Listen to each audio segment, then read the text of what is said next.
actividad académica. Entonces, la presente disertación data sobre eso.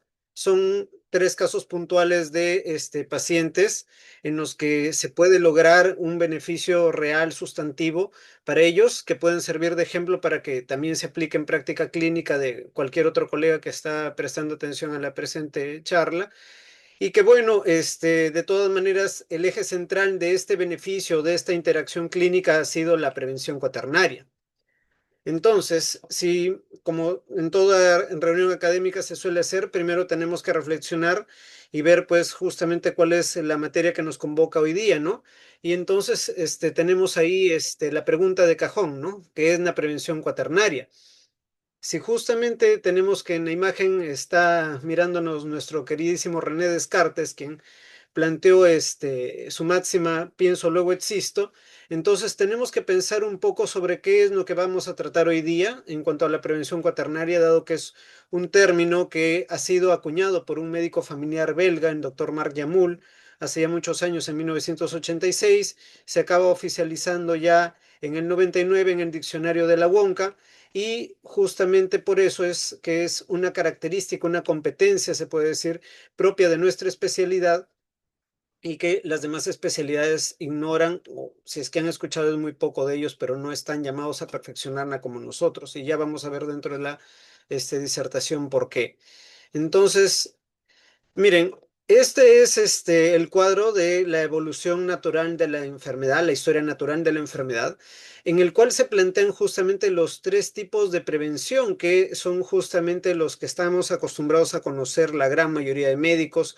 Y bueno, yo también hasta antes de entrar a la especialidad solamente llegaba hasta acá. Entonces tenemos que, de acuerdo a la evolución de la enfermedad, tenemos etapa prepatogénica, cuando todavía la persona no tiene ningún daño. Entonces acá es una oportunidad de hacer prevención primaria, evitar cualquier tipo de daño a la persona, enseñándole pues medidas de autocuidado como el lavado de manos, de repente interviniendo con alguna vacuna o con alguna otra medida en el cambio del estilo de vida que le lleve a no enfermar. Entonces, hasta ahí tenemos que hay no hay todavía un daño en el paciente y se puede aprovechar para que no haya ninguno.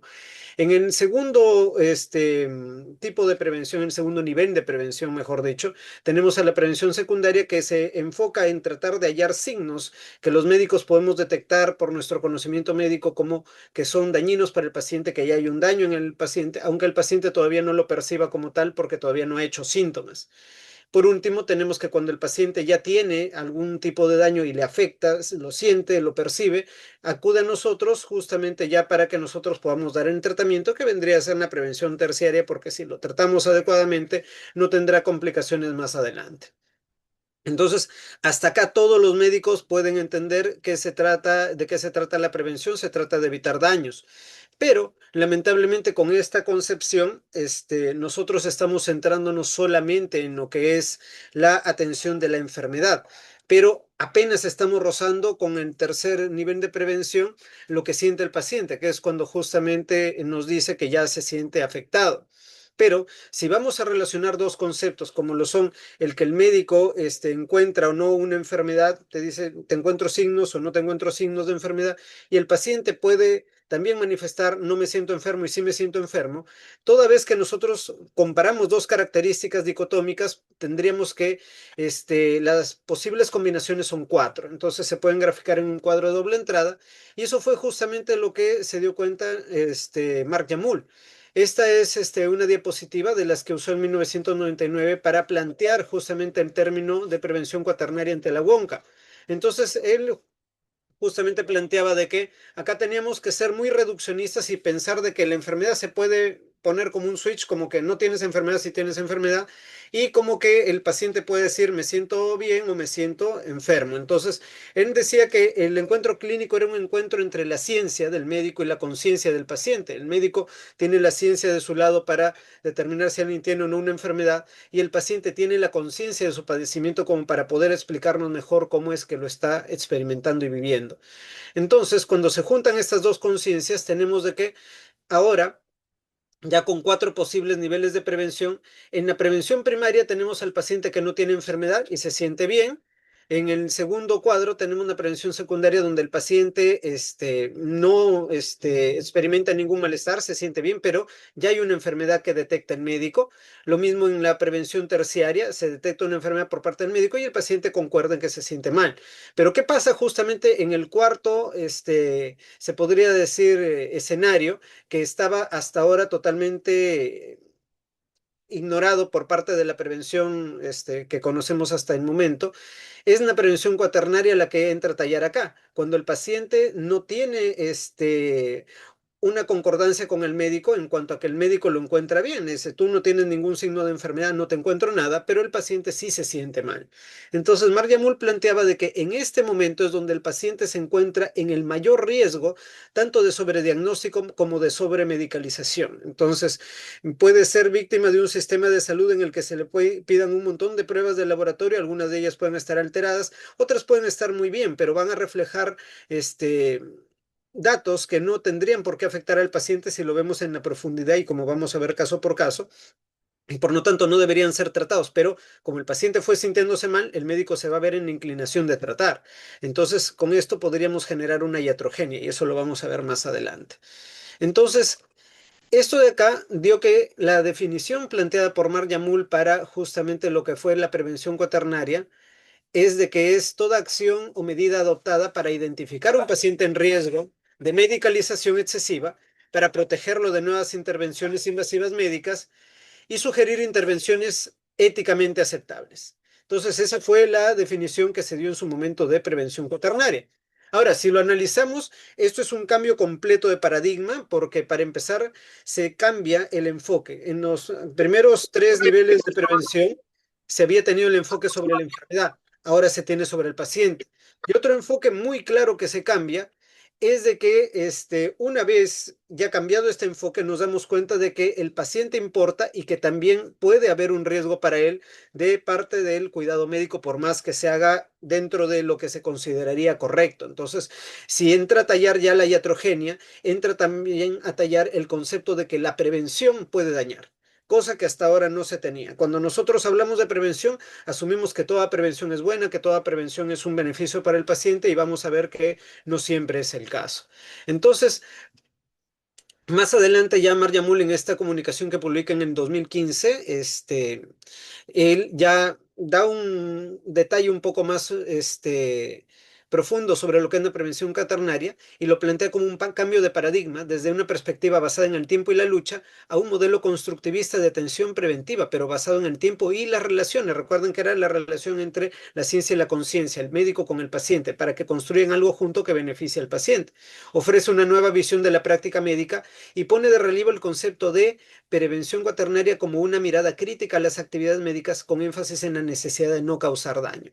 Entonces, acá justamente en la traducción en inglés mencionaba ya el adagio de que se le atribuye a Hipócrates de primum non nocere, que es primero no hacer daño. Entonces, cuando nosotros vemos que la prevención cuaternaria no se queda limitada a este último cuadrito del encuentro clínico de esta tabla de doble entrada, vemos que en esta gráfica él pone una flecha que del 4 hace un giro en sentido horario y ocupa todos los otros tres casilleros. Y justamente acá en la descripción de la figura dice, la flecha muestra que la actitud P4 impacta al resto de todas las actividades. Entonces, ¿qué quiere decir? Que la prevención cuaternaria no es solamente para poner en práctica cuando el paciente se siente enfermo y nosotros no le encontramos nada malo, como se podría deducir de la primera definición, sino de que es una actitud de cuidado del paciente, ¿sí? Que va incluso a mirar más allá dentro de las actividades preventivas que vamos a hacer con él para ver si es que con estas no le vamos a hacer ningún daño. Entonces, de esto se concluye que podemos hacer prevención cuaternaria en la prevención primaria, prevención cuaternaria en la prevención secundaria, prevención cuaternaria en la prevención terciaria y como veremos más adelante también incluso prevención cuaternaria en la misma prevención cuaternaria, como mencionaba un artículo que también leí cuando me iniciaba en esto. Entonces, miren, la finalidad es no llegar a esto, que es una caricatura bastante acertada con la realidad que llevamos ya mucho tiempo en el sistema de salud, ¿no? A su edad dice, las personas se ponen ansiosas de tomar tantas pastillas, pero le puedo recetar algo para eso. O sea, la respuesta para todos nuestros malestares para el sistema de salud parece ser actualmente un fármaco, y eso no debería ser así. Entonces, vamos a pasar con el primer caso. El primer caso es una adulta mayor con tratamiento para osteoporosis, sin embargo, no tenía diagnóstico de osteoporosis. Como ustedes pueden ver ahí, esta paciente es una adulta mayor de 62 años que solicita el 9 de enero se le renueve su referencia para reumatología. Se evidencia que había sido ya contrarreferida por osteoporosis estable. Aparentemente no había habido complicaciones en su tratamiento. El tratamiento que recibiera con alendronato, calcio y vitamina D ya por 3 años. No se apreciaba en ningún informe de densitometría ósea en la historia clínica después de haberla revisado en su totalidad todas las atenciones que tuvo por reumatología. Entonces es bueno aclarar eso desde el inicio, ¿no? Entonces esta consulta fue el 9 de enero de este año. La hija de la paciente fue la que pidió la consulta y venía solamente por una referencia. La paciente no había venido y justamente en esa consulta aprovecho de revisar las atenciones que había tenido. Entonces, llego a la primera vez que en reumatología se le brinda los antirresortivos vitamina D y es en marzo en 2023. Como ven, 3 años como se había descrito en la diapositiva anterior. Y en esta es la primera vez que se da el diagnóstico de osteoporosis como presuntivo y sin informe de densitometría ósea. Como pueden ver en la historia, he tratado de tapar todos los detalles que puedan develar el nombre de la paciente o el nombre del profesional que la estuvo viendo por cuestiones éticas, pero para poder aprovechar de todas maneras de ver un caso real, ¿no? Entonces, no se menciona nada en la anamnesis ni en el examen físico, solamente se plantea diagnóstico de osteoporosis presuntivo sin fractura patológica y se da tramadona, proxeno, calcitriol, alendronato y gabapentina. Es de mencionar de que en consultas anteriores por reumatología había sufrido dolor en hombro, lo que explica por qué habían tratamientos analgésicos junto con lo que era el alendronato y la vitamina D. Muy bien, después en otra atención en agosto del 2023 se revela el diagnóstico primario de artrosis de la rodilla y del hombro derechos, por lo que justamente se continuaban los analgésicos y esta vez ya se agrega el calcio, aunque en esta atención, a pesar que había sido posterior a la anterior que hemos visto, no se consigna en diagnóstico de osteoporosis, solamente en de artrosis primaria de otras articulaciones. Entonces, miren, si vamos acá justamente a que en la anterior no se tenía en diagnóstico de osteoporosis como presuntivo, no se mencionaba la artrosis, pero en esta segunda se menciona que como se puede ver de las atenciones anteriores, ella había tenido un trastorno de artrosis que estaba tratándose por dolor. Parece que el reumatólogo que la veía simplemente decidió, por su edad debe ser que tiene algún grado de osteoporosis y vamos tratándola por lo mismo, porque no se consigna, repito, en la historia clínica ningún resultado de densitometría ósea. Ahora, es de notar que al momento en que se le inician a la paciente estos medicamentos, como pueden ver ustedes acá en la imagen, la paciente tenía 59 años, o sea, todavía ni siquiera se podría decir que había pasado los 60 años y para considerarse adulta mayor. Muy bien, tenemos que después, vamos a seguir revisando las atenciones de la paciente y en atenciones posteriores por reumatología se continúa el mismo esquema de tratamiento, manteniéndose aparentemente estable y en la consulta de abril del 2025 ya se menciona que padece también enfermedad de Parkinson. Esto es importante porque lo vamos a ver más adelante. Muy bien, seguimos teniendo dos atenciones más acá registradas en septiembre en 2025, en diciembre en 2025. Mismo tratamiento, se mantiene estable, tanto así que solamente lo único que se describe en anamnesis es acude por medicina y está ok. Muy bien, entonces, el 14 de enero tal como se le había pedido en la primera consulta que hemos mostrado, que traiga una densitometría que pueda pues avalar en diagnóstico de osteoporosis, la paciente trae una densitometría particular donde se muestra solamente un grado de osteopenia de -1.6 de Scott y menos 1.8 en ambos antebrazos, ¿no? En el Poder antebrazo izquierdo. Ujú. ayudar a Mika en su regulación Entonces, homonía para que esté regulada. por favor, el audio de otro Principalmente eso, participante. las indicaciones. Por favor, apagar el audio del otro participante. Gracias. Entonces vemos que solamente tenía osteopenia en ambos antebrazos, no tenía un diagnóstico de osteoporosis. Entonces, como se puede ver acá en el plan de tratamiento que se le plantea a la paciente, es aumentar la ingesta de calcio en la dieta, justamente poder tener exposición al sol para poder generar vitamina D en un horario que sea aceptable, que no genere un daño de una quemadura o una exposición inadecuada a rayos ultravioleta y realizar ejercicios, obviamente los de tipo anaeróbico y aquellos masajes que generen cierta presión en el hueso que puedan asegurar de todas maneras una mayor calcificación del mismo, que es por mecanismos fisiológicos ampliamente conocidos. Entonces, se deja de dar en tratamiento de osteoporosis, ya no se le hace la referencia y se le explica a la paciente los cuidados que tiene que llevar a cabo para poder evitar la osteoporosis.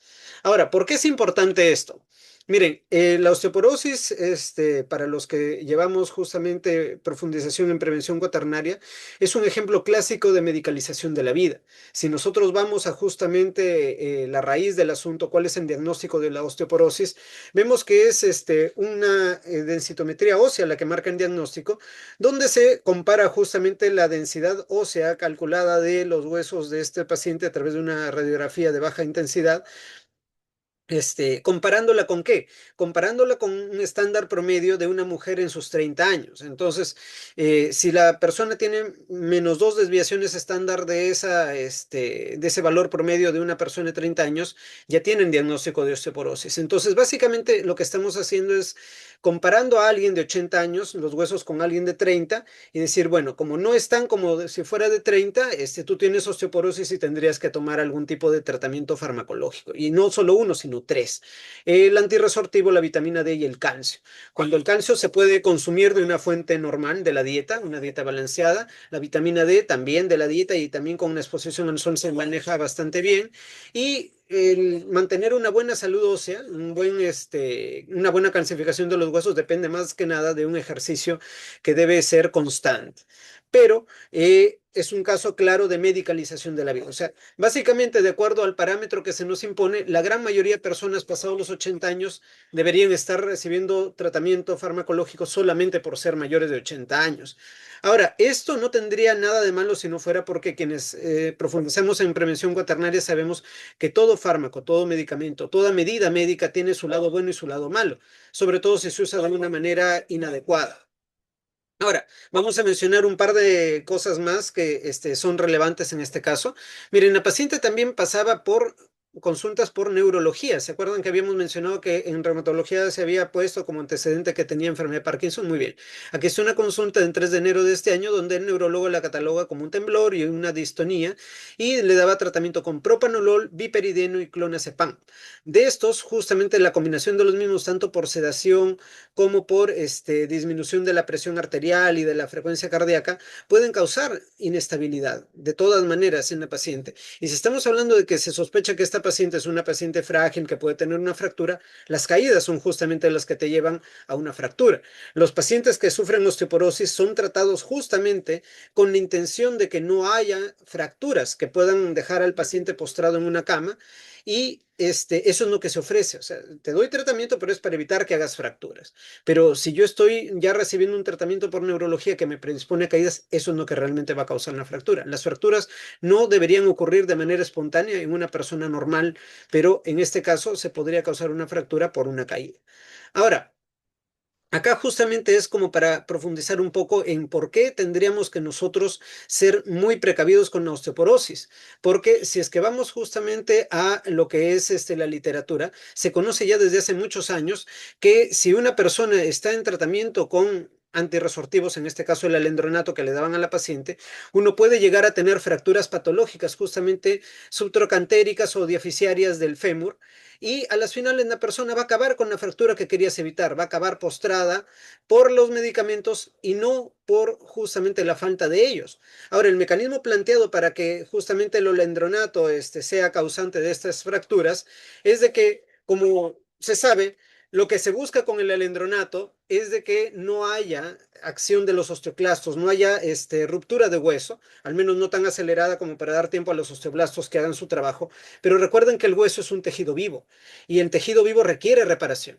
Y si ya tenemos más o menos 4 años a un paciente tomando alendronato, lo ponemos en un riesgo especial de este tipo de fracturas. Lo que pueden ver acá es justamente una foto publicada en un artículo que se llama Fracturas atípicas relacionadas con el uso prolongado de biofosfonatos. Estado de la situación, Revista Española de Cirugía Ortopédica y Traumatología, enfermería y de septiembre a octubre del 2011. Entonces, como pueden ver ahí he puesto un poco como para hacer un poco más amena la charla, el video de Obi-Wan Kenobi que en la Guerra de las Galaxias le decía a Anakin Skywalker, tú debías ser el elegido, tú deberías ayudarnos a aniquilar a los Sith, que eran los malos de la película, no unirte a ellos. Entonces, en este caso el bifosfonato, el alendronato, supuestamente se da para evitar fracturas, pero darlo por tiempo prolongado causa fracturas, o sea, la gran incoherencia, ¿no? Entonces, esa es la razón por la cual a la paciente se le identificó, ya lleva tiempo tomando alendronato, no hay evidencia que sustente que tome el alendronato ni por su edad, ni porque haya ninguna densitometría que así lo haya indicado en algún momento, y por último se le tomó un actual y no tenía osteoporosis. Entonces, esto es un caso claro de medicalización de la vida. Ah, eres una mujer que tiene artrosis, ¿sabes qué? Puede ser que tengas también osteoporosis, vamos a darte un tratamiento de osteoporosis, aunque no tengas el diagnóstico de osteoporosis. ¿Sí? Y aunque ese tratamiento prolongado, que simplemente si yo hubiera repetido la referencia, lo más probable es que haya seguido continuándose por años y años, como he visto otros pacientes también, podría haberme puesto en riesgo de esta fractura. Muy bien. Entonces, para también recalcar un dato importante de la paciente es una paciente que se atiende regularmente en nuestro establecimiento, es diabética, luego a buenos controles de glucemia, con su última hemoglobina glicosilada en 6,1 y última glucosa en ayunas 82, al tratamiento simplemente con metformina 2 veces al día, con desayuno y almuerzo. La paciente sí refiere la adherencia en tratamiento y también a las indicaciones que se le va dando, que con paciencia se va implementando cada vez mejor y se supone que la obesidad que tenía en grado 2 está disminuyendo, pero bueno, de eso ya no he puesto una diapositiva.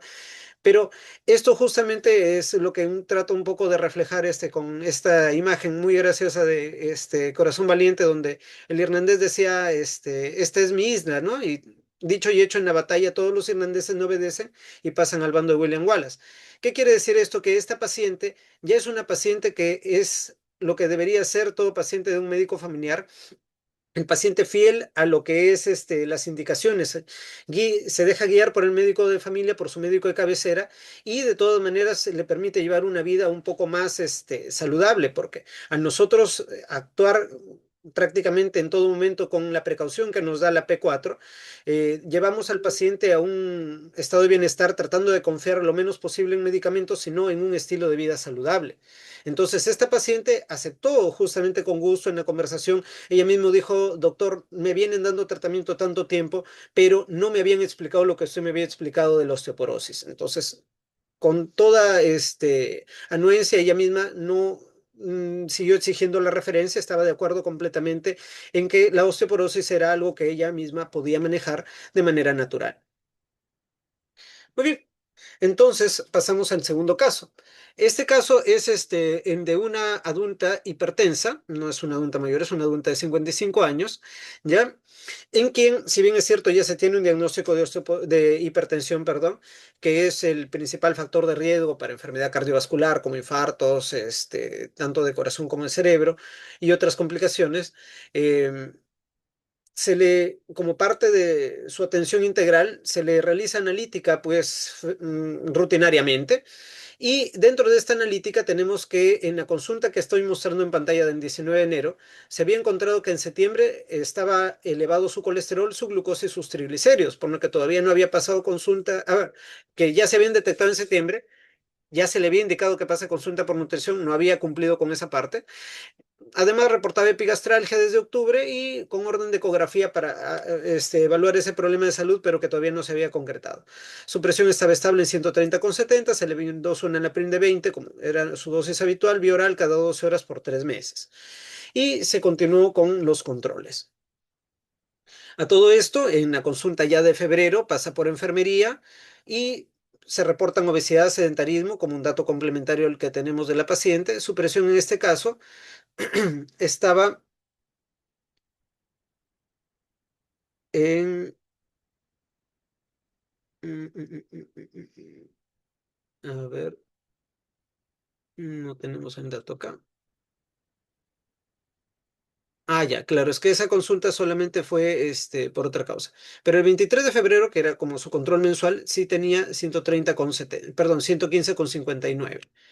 Después tenemos el control de marzo, 122,70, pero en este control de marzo le reporta a la enfermera que tenía mareos y dificultad para conciliar el sueño. Entonces la enfermera ni corta ni por eso la hizo pasar con el médico, que ese día no fui yo, fue otro doctor, otro colega, que le encarga que se haga la analítica. Entonces aquí está la analítica y ustedes pueden ver que tanto el colesterol total, el colesterol HDL, LDL, VLDL, los triglicéridos, la glucosa y su hemoglobina, todos estaban dentro de un rango aceptable, dentro de un rango normal. Esto se hizo el día 6 de abril.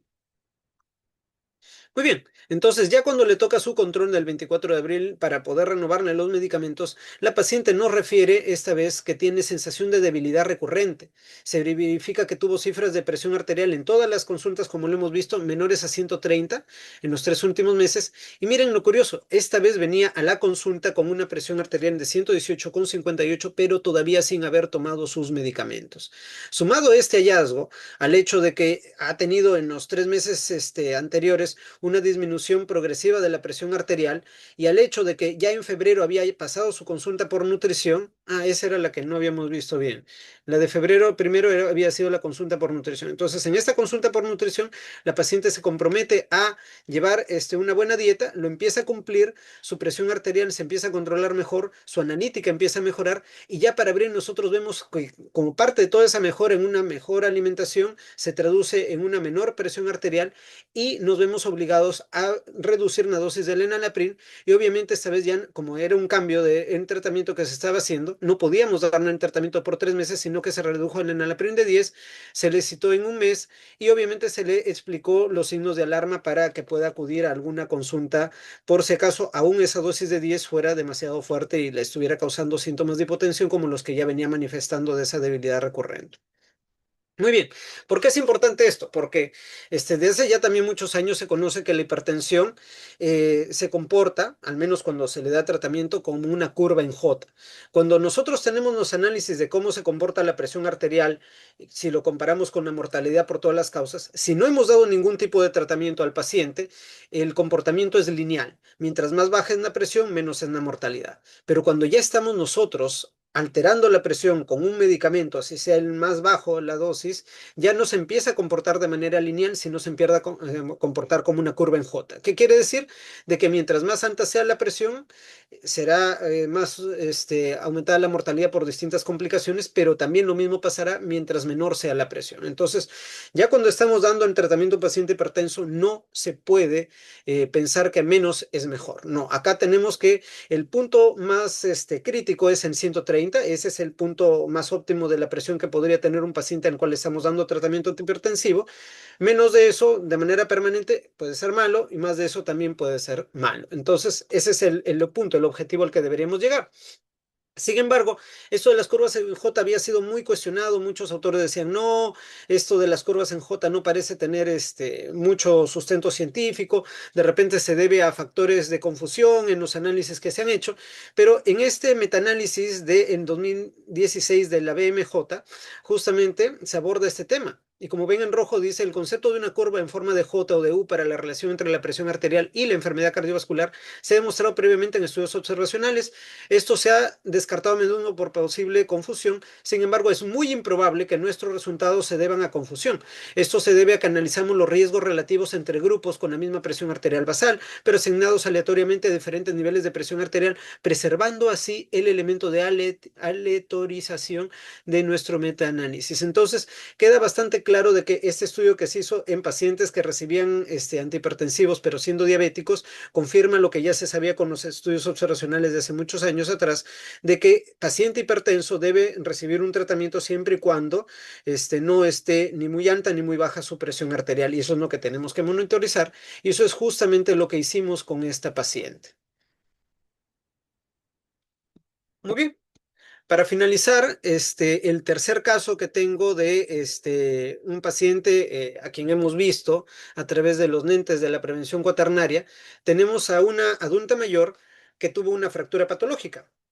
Entonces, acá pasamos a tener una adulta de 76 años que es jubilada de enfermería técnica del Hospital Belén de Trujillo. Después vamos a ver por qué este dato es importante, que refiere que 27 días atrás tuvo se detuvo bruscamente mientras caminaba, poniendo mayor fuerza de frenado pues, sobre el pie derecho, lo cual le produjo dolor e incomodidad incomodidad para caminar desde entonces, que queda de forma permanente.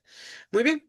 Niega alguna caída, niega traumatismo, o sea, no había habido ningún tipo de traumatismo en ese pie y sin embargo, solo por un caminar donde se detuvo bruscamente, tuvo una fractura. La paciente en ese momento portaba una foto donde se veía así la fractura, pero para efectos de la referencia se pide pues que eso esté reflejado en el sistema y justamente se le tuvo que pedir una radiografía para poder gestionar su referencia de traumatología en el SART. Al examen había edema, una cruz sobre tres con dolor a la palpación del tejido circundante, a quinto metatarsiano, y esta es justamente la radiografía de la paciente. Bueno, el informe primero que deja como conclusión fractura no reciente en B de quinto metatarsiano del pie, cambios osteoartrósicos a predominio interfalángicos y descartar osteopenia y correlacionar con densitometría ósea. Y ahí pueden ver, cuando nosotros estudiamos prevención cuaternaria, sabemos muy bien que el uso prolongado de inhibidores de la bomba de protones, como es el omeprazol, suele causar fracturas patológicas. Ahora, lo normal es de que cuando uno recién empieza a empaparse con esto, solamente lo sabe por teoría, pero ya cuando uno empieza la práctica clínica y pone atención a estos detalles, se da cuenta de que esta fractura que tuvo la paciente fue una fractura patológica por uso de inhibidores de bomba de protones. Ahí está. Entonces, ya en la práctica clínica podemos nosotros corroborar que todo lo que nosotros leemos en artículos y distintos medios médicos tiene que ser llevado a la práctica para poder evitar esto. Entonces, acá cobra un poco de relevancia el factor que había mencionado en una historia de que la paciente era jubilada de enfermería técnica del Hospital Belén de Trujillo. La señora que era que no tenía acceso a distintos especialistas y tratamientos en el Belén porque la trataban como una amiga. Entonces, ella me contaba que fue la misma gastroenteróloga del Belén la que le estaba dando justamente su inhibidor de bomba de protones porque tenía su gastritis, ¿no? Entonces, así como hemos visto en el primer caso donde la osteoporosis prácticamente la trataban como una enfermedad permanente que debía recibir fármacos todo el tiempo, también la gastritis es vista por muchos pacientes como que es una enfermedad permanente. No es infrecuente que en la consulta lleguen, doctor, pero por si acaso yo sufro gastritis, doctor, no puedo tomar mis pastillas de la presión porque yo sufro de gastritis. Entonces, asumen que el rótulo de gastritis que tienen sobre sus cabezas les impide tomar tratamientos que son necesarios, ¿sí? Y buscan de todas maneras que ese tratamiento se les perpetúe. Y acá pueden ver ustedes claramente de cómo es que ese tratamiento puede hacer mucho daño. Entonces, acá quiera que no, se puede ver patentemente cómo es que nuestro rol como cuidadores de la puerta de entrada al sistema de salud también justamente protege a estos pacientes de recibir sobremedicalización que les acaba haciendo daño. Pero la paciente tenía ese problema, mire, se expuso a este daño por tener la puerta de acceso abierta a distintas especialidades que no la ven como un cuidado integral, que no conocen de prevención cuaternaria, que simplemente le dan las medicinas que ella siente que necesita y pues bueno, pues no hay factores de corrección. Cuando solamente tratamos con fármacos una enfermedad, no educamos al paciente sobre qué puntos hay que cuidar para no tener una gastritis de manera permanente o al menos no de una manera muy frecuente, pasan estas cosas. Ahora, acá justamente mientras conversaba con mis hijas, la mayor de ellas una futura colega, o al menos así esperemos que sea, ella me decía, papá, pero si esto es experiencias exitosas, ¿eso quiere decir que esta foto que me estás mostrando es de una paciente que ya se curó?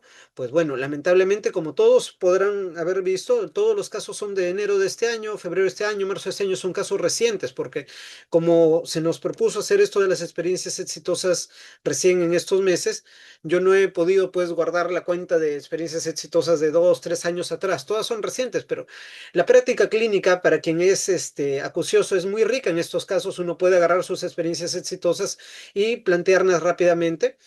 Estos casos no son infrecuentes, pero como yo le decía a mi hija, mira, el punto exitoso de esto es que la paciente entendió que no debía tomar estos inhibidores de bomba permanentemente. Si no se hubiera encontrado conmigo, de repente otro médico le hubiera dicho, ah, sí, fractura, referencia en traumatólogo, sigue con su vida como está hasta ahora, ella seguiría recibiendo tratamiento por parte de la gastroenteróloga que le seguía dando IVP y de repente esta fractura no sería la última, sino solamente la primera de muchas otras.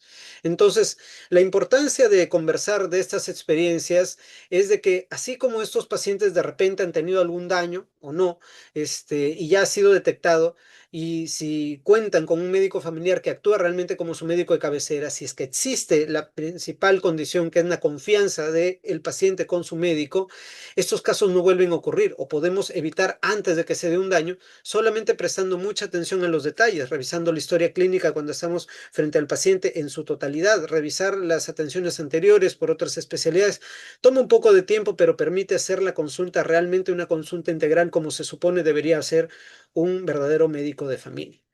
Entonces, para finalizar, agradeciendo por su atención, como podrán ver, los conceptos que he traído hoy día son conceptos que de repente no están en lo que sería la literatura médica corriente, ¿no? Las guías de práctica clínica básicamente nos empujan cada vez más a lo que es dar medicamentos a través de la medicalización de la vida, como es en el caso de la osteoporosis, o a través de esto de que la paciente que estaba en el segundo caso, la hipertensa, no necesitó en ningún momento que se le diera estatinas, simplemente fue una corrección de dieta porque se sabía que se podía hacer, contaba al menos con el apoyo de la paciente, se veía el compromiso de ella con el personal médico y dicho y hecho, se comprometió con la nutrición, mejoró tanto que no solo su analítica mejoró, sino que también ella misma tuvo una disminución de la presión que obligó a modificar el tratamiento. Entonces, un tratamiento con prevención cuaternaria donde se evalúa todos los riesgos posibles de tratamientos inadecuados, es posible si nosotros ponemos énfasis no solamente en andar pendiente del paciente, sino también en andar leyendo cuáles son las alternativas que tenemos, que todo no es dar medicamentos, sino que también es promoción de estilos de vida saludable. Y estar leyendo al respecto requiere buscar otras fuentes no tradicionales y justamente es la razón por la que nosotros los que hacemos prevención cuaternaria somos considerados una oveja negra de la familia. A veces le estamos dando la contra a las guías de práctica clínica, pero justamente eso queda muy bien reflejado en esta imagen que dice, mientras más negras ovejas, más negras se ponen. Les agradezco mucho a todos por su atención y quedo presto a contestar las preguntas que sean del caso.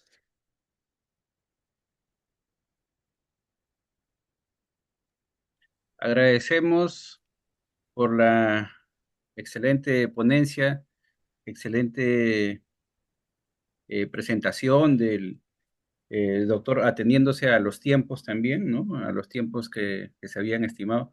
El doctor Jorge Eduardo Rodríguez Rojas. Ahora vamos a pasar inmediatamente a las preguntas, no sin antes, bueno, desde el punto de vista de, bueno, como lo ha mencionado él, ¿no? Eh, Tu experiencia en la parte clínica básicamente es en relación a casos individuales y en realidad pues tenemos en lo que es P4, prevención cuaternaria o todas las actividades, pues nos ha manifestado dentro de sus tres casos, ¿no? Cómo ha logrado el éxito en sus pacientes, sobre todo en el cambio, ¿no? En la motivación. Vamos a pasar inmediatamente a las preguntas. ¿Tenemos alguna mano levantada? Si no tenemos alguna mano levantada, por ahí había Tenemos visto. una pregunta en el chat. En el chat tenemos una pregunta. Sí. Bueno, la siguiente pregunta, ¿cuál ha sido el mayor desafío para poner en práctica la medicina 4P en su trabajo, doctor? Bueno, el principal desafío es, como ya les menciono, les mencioné durante la ponencia, cambiar el chip de los pacientes. El que un médico de familia que sabe que la medicalización excesiva hace daño, tratar de cambiar el chip del paciente que viene más bien con quiero medicinas, quiero exámenes, es difícil. Pero como vuelvo a repetir, es algo que se tiene que lograr. Miren, cuando yo hice mi rotación en el Hospital Italiano de Buenos Aires, este hospital fue escogido porque para mí era el lugar ideal para hacer una rotación. En Sudamérica bueno, en América, perdón, es el único hospital que tiene un tratado de medicina familiar publicado. El único otro tratado en español es de la CENFIC, de la Sociedad Española. Es un hospital que es de prepaga y es muy exitoso, tiene muchos recursos económicos, muchos especialistas de renombre y a pesar de ello, yo vi justamente en la consulta de un médico familiar que llegó una paciente que había pasado por el cardiólogo le había dado indicaciones médicas, todo, y después ella pasó la consulta con su médico familiar y dijo, ¿en qué te puedo servir? Y la paciente le dijo, mire, vengo porque el cardiólogo me ha dicho que tome esta y esta pastilla, pero yo vengo a que tú me digas si es que las debo tomar o no, porque yo confío en ti. Entonces, eso fue lo que de alguna manera transformó mi visión de lo que debería ser el médico familiar. Yo quería llegar a ese objetivo. Yo quería que los pacientes digan, bueno, yo puedo estar en manos de muchos especialistas por problemas puntuales que obviamente ellos son los que tienen que ver, pero a la larga pongo mi confianza en mi médico de cabecera, mi médico de familia. Entonces, poco a poco, al menos desde el 2017 que vengo trabajando en el CAP 1 Salaberry, he visto justamente ese grado de fidelidad de los pacientes que a veces hasta me genera un poco de pena porque yo puedo tener una semana de vacaciones, veo que no han recibido sus tratamientos ni sus controles, pues dicen, estaba esperando que usted venga de vuelta porque no confío en ningún otro médico que me vea. Es una responsabilidad grande tener ese grado de confianza en los pacientes, pero justamente cuando uno se dedica en tiempo a explicar de manera sencilla y sobre todo demostrar en la práctica que uno está del lado del paciente, que uno quiere que le vaya bien al paciente, es como se logra esto. Entonces, no se trata de ser completamente cerrado, ¿no? Que ya la prevención cuaternaria es lo que tiene que mandarla en resultado clínico y simplemente yo no le pido exámenes al paciente, yo no le doy tratamiento, no. Se tiene que hacer un intermedio como para poder tratar de negociar con el paciente, para que el paciente agarre confianza. Mire, a esta paciente no le dejé atorvastatina porque era un examen que ya tenía como 3 meses de antigüedad y ya no pues era tan confiable, pero sí, a veces pasan conmigo, ni bien tienen la analítica mala, yo les digo, mire, ya está mal su analítica en cuanto a colesterol, triglicéridos, vamos a darle este medicamento por un mes, es por un mes, y les explico, todos los fármacos que van a bajar las grasas en sangre le pueden causar problemas musculares y también propensión a la diabetes si se usan a largo plazo, o sea, no son de por vida. Tiene usted que hacer un cambio en la dieta para que durante el mes va a estar protegida por la pastilla, pero después del mes usted ya cambia a su alimentación, que va a ser lo que le va a mantener el resto del tiempo. Entonces, hacer ese tipo de concesiones donde yo también doy un fármaco, yo también pido un análisis, pero explicándole al paciente, no adelantándonos, mire, esto le va a salir así, esto va a ser así, tenemos que permitirnos generar confianza con el paciente, porque eso es lo único que va a permitir que ellos también cumplan con las indicaciones que nosotros les hemos dado, que es lo que hemos tratado de mostrar hoy día. Muy bien, gracias, doctor. Y sobre todo que también, como lo mencionó en algún momento, justamente que esto, hasta que no encuentre a algún médico que haga la prevención cuaternaria, pues va a continuar, ¿no? Y va a continuar no solamente en el primer nivel de atención, sino puede continuar también con otros especialistas, como lo hemos visto en sus historias clínicas, ¿no? ¿Y por qué? Porque la prevención cuaternaria no solamente es para aplicar en el primer nivel, sino en todo nivel de atención. Tenemos una Claro. mano levantada. Por favor, como nos faltan algunos minutos, por favor, la pregunta que sea específica, doctora Luz, puede abrir su micro. Sí, gracias. Dos preguntas y un comentario. Gracias porque tú has sido de salud, entonces me vas a responder. ¿Cuánto tiempo te ha durado, cuánto tiempo te demoras en esta paciente, por ejemplo, del omeprazol, en esta paciente de reumatológica, en revisar la historia, en convencerla, entre comillas, y darle todos los efectos adversos? ¿Cuánto tiempo te ha demorado? Y dos, si es que estás utilizando alguna herramienta, algo para informar a los pacientes sobre estos riesgos, ¿no? Esas son las dos preguntas que quería ver si me podías ayudar. Claro. Mire, nuestra especialidad es muy amplia, es muy rica, tiene una cantidad de herramientas enormes. Nosotros, para poder hacer estos encuentros de P4, para poder ganarte la confianza del paciente, tienes que dominar varias cosas. Para empezar, para convencer al paciente poco a poco que lo que tú haces es en su beneficio, que ellos también tienen que poner de su parte, tienes que dominar, por ejemplo, para mí al menos es la entrevista motivacional. Ese es de cajón. Ahora, lo otro es de que de todas maneras también las habilidades de comunicación clínica también son fundamentales. Yo recuerdo que durante el residentado vino el doctor Luis Aguilera a hacer un taller. Cuando vean que se anuncia por ahí que está haciendo un taller de comunicación clínica, vayan a ojos cerrados. El doctor es un experto, es muy bueno. Te ayuda bastante a poder llevar la práctica clínica de una manera ordenada y donde justamente cada minuto cuenta. Incluso el doctor nos contaba que allá en España les daban 5 minutos para consulta. Nosotros teniendo 12 nos quejamos, ellos tenían 5. Entonces, hay que hacer así,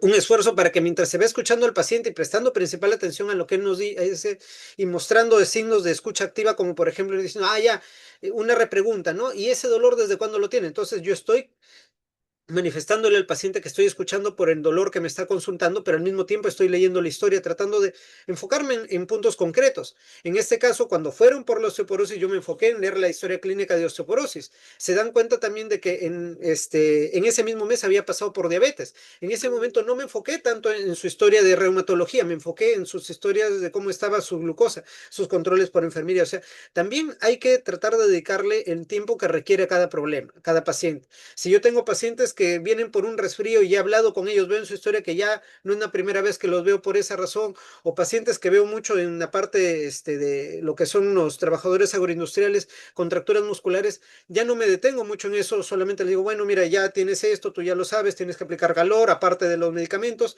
Entonces, está en el arte de saber dedicarme a cada paciente en tiempo que realmente necesita. Entonces, puedo acabarme dando un tiempo más largo con este paciente y un tiempo más corto con los demás. Ahora, eso es algo que de alguna manera cae por su propio peso. Uno cuando llega a un establecimiento como el mío en el que tienen que hacer colas desde temprano para poder conseguir una atención, tú te das cuenta que los primeros pacientes son los que más tiempo te van a demorar, porque algo ha sido lo suficientemente fuerte y perturbador en su salud como para que ellos hayan tenido que madrugar desde las 5 de la mañana. Esos son los casos más complicados. Yo ya sé que los primeros casos son los que más tiempo me van a tomar, entonces hay que tratar de llegar temprano, tratar de todas maneras poner en práctica, como le digo, las habilidades aprendidas tanto en la gestión de la consulta clínica como en cómo se conversa con el paciente y cómo se enfoca el encuentro clínico, pero orientado al problema, no al problema que nos están planteando. Ahora, la ventaja de nosotros de la amplia accesibilidad es que, como verán, la paciente tuvo varias consultas con nosotros en enero, una por su diabetes, otra por la osteoporosis en la que le pedimos densitometría y 10 después vino por la densitometría. Entonces, tampoco hay que tener temor de pedir una segunda cita si es que se tiene un problema que hay que dar solución, un problema que no se tenía antes y que representa un desafío, ¿no? Porque a veces nuestros administradores a nivel de red nos dicen, no, pero ese es reciclar pacientes, solamente debería ser una consulta por mes, pero no, nosotros nos debemos a nuestro paciente y deberíamos de enfocarlo en lo que es justamente el beneficio máximo que él puede obtener. Sí, bueno, tiene mucha razón, ¿no? O sea, el que habla también trabaja en el salud y justamente los jefes son los que presionan, ¿no? En ese tema. Bueno, aquí un par de preguntas para poder ya ir cerrando la presentación, este encuentro. Directamente, bueno, le felicitan, doctor Rodríguez, por su presentación y la pregunta es, en el primer caso, básicamente la paciente con osteoporosis y osteoartrosis, administrar diclofenaco con dexametasona intramuscular podría haberse evitado aplicando P4. Claro, mire, el problema acá era de que la paciente al menos ya no había tenido consulta por reumatología, que era quien le daban analgésicos, había venido con un problema ya crónico que tiene como es su osteoartrosis. Ahora, al examen yo vi que justamente en el hombro lo que estaba teniendo eran signos como de una bursitis, o sea, como de un problema inflamatorio agudo, más que de la misma artrosis.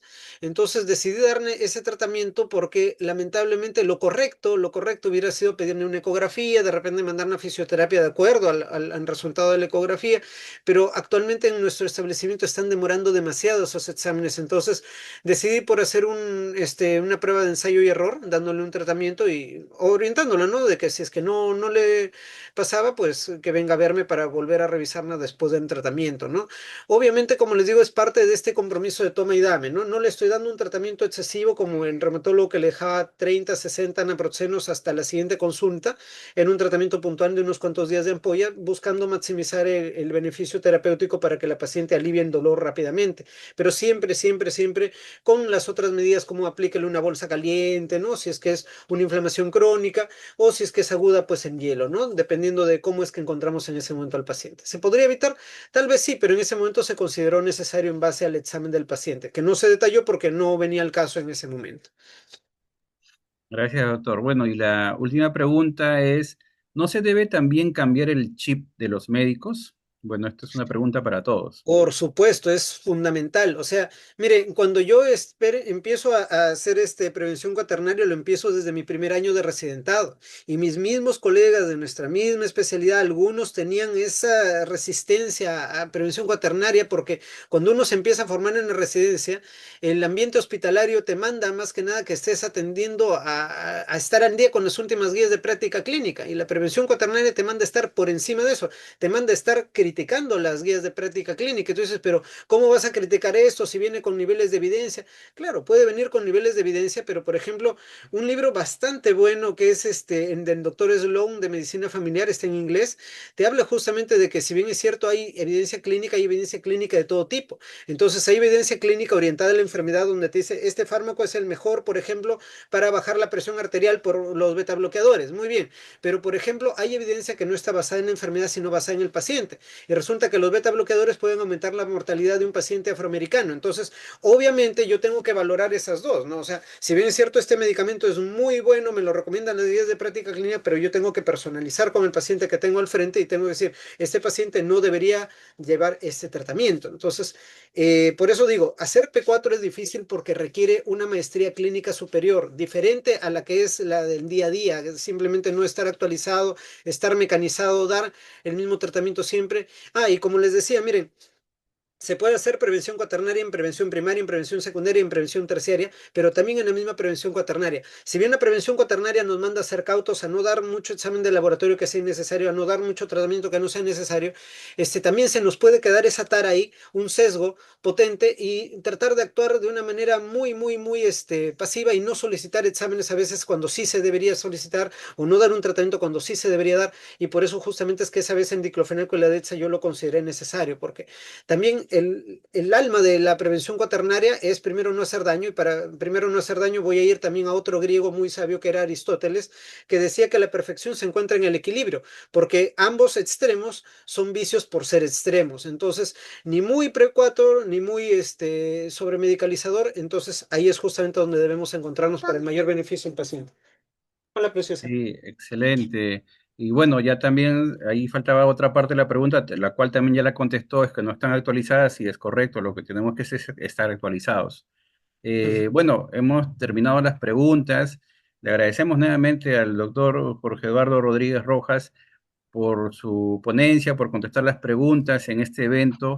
Yo quería solamente hacer un comentario que es muy importante en relación a las guías de práctica clínica, que básicamente las guías de práctica clínica te enseñan a lo que tienes que hacer, pero prevención cuaternaria es lo que te enseña lo que no debes hacer. Entonces, justamente las guías de práctica clínica, dentro de sus recomendaciones, dentro de sus buenos puntos de práctica clínica, te recomiendan lo que debes hacer. Pero existe alguna parte, no sé si han revisado todas las guías de práctica clínica actuales donde te dice no se debe hacer, no se debe hacer. Eso hay muy poco en las guías de práctica clínica. Entonces, justamente encontrar P4 es complicado, es bastante actualización, justamente es lo que hay muchas instituciones, ¿no? A nivel internacional, sobre todo estrategias, ¿no? Que lo hacen internacional, como la estrategia Choosing Wisely, ¿no? Que es una campaña mundial en relación a prevención cuaternaria. Y existen a nivel de nuestro país también algunas acciones que se vienen realizando. Es bastante lo que todavía se tiene que trabajar en P4. Quisiera de repente, para finalizar, doctor, de repente un comentario final antes de cerrar la reunión. Claro, miren, en cuanto a prevención cuaternaria, no es algo que sea mi mérito. Yo, uy, Dios mío, cuánto he leído de P4. No, no, no, no. Hay, como menciona el doctor, muchas iniciativas. En Choosing Wisely es una de ellas, pero hay grupos incluso a nivel iberoamericano de prevención cuaternaria. Les invito a que entren a la página de WONCA. Y ahí justamente, si buscan Quaternary Prevention WONCA, les va a salir una página donde incluso da grupos de trabajo de prevención cuaternaria. Fue a través de esos grupos de trabajo que yo conocí a muy buenos exponentes de la prevención cuaternaria. Por ejemplo, la doctora Karin Kopitowski es justamente una médico familiar del Hospital Italiano. Tuve la suerte de conocerla en persona cuando fui a rotar por allá. El doctor Jorge Bernstein es un psiquiatra que trabaja mucho con ellos en lo que es prevención cuaternaria. El doctor Juan Gervas es un médico de familia español que también trabaja mucho lo que es prevención cuaternaria a través de los CIAP, que son encuentros que suelen siempre en los congresos internacionales de medicina familiar. Está por ahí un capítulo del CIAP. Este, Están muchas iniciativas que sería bueno que nosotros como médicos de familia tratemos de potenciar, pero sobre todo alimentarnos, nutrirnos de esto que ya está descubierto. Hay muchos libros, documentales, todo que lamentablemente pues nos muestran que muchas de las tendencias en la medicina están equivocadas, pero lamentablemente se mantienen porque en la industria farmacéutica tiene un enorme peso sobre los estudios clínicos, le pagan a los investigadores que obviamente se dedican a ser investigadores porque tienen un pago por ello y ya dejan su práctica clínica para dedicarse y a veces no sustentan muy bien sus conflictos de intereses. Entonces, hay que estar muy atentos a que lo que nos dicen los artículos científicos, las guías de práctica clínica, hay que tomarlo como un mapa, ¿ya? Pero el mapa no es una realidad. Si yo veo que el mapa me está conduciendo a un barranco, yo no me tiro por el barranco porque el mapa me dice, mira, por acá tienes que ir, como se fue una queja a nivel mundial de los intentos de Apple por recrear el Google Maps, le salió con muchos errores. Entonces, igual, nuestros estudios son un mapa, pero si nosotros vemos en nuestro paciente que no se cumple lo que debería cumplirse, personalizar y justamente orientarnos en lo que estamos viendo que le está pasando al paciente. Esa sería mi recomendación principal para todos los que han venido a esta charla.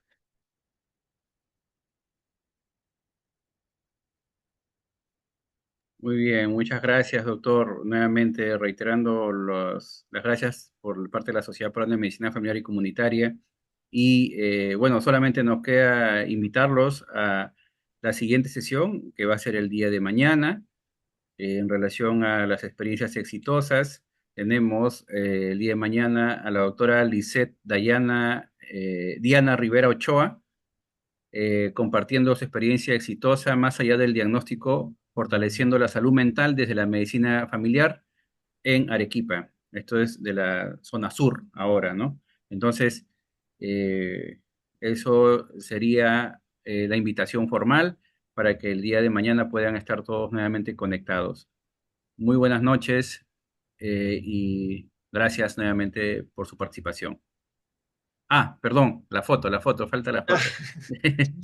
Gracias por recordarlo, doctora Jessica.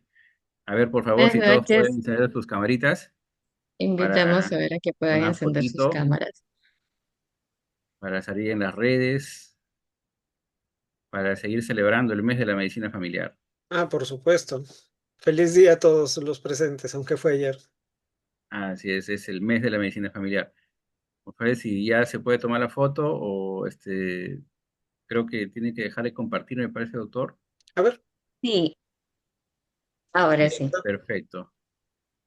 Ahora sí estamos todos. Doctora Jessica, si Yo usted les puede digo, hacer a una... ver, 1, 2, 3. Listo, ya está. Muchas gracias. Gracias. Gracias y buenas noches. Hasta luego. Buenas noches, hasta Nos luego. vemos mañana. Buenas noches.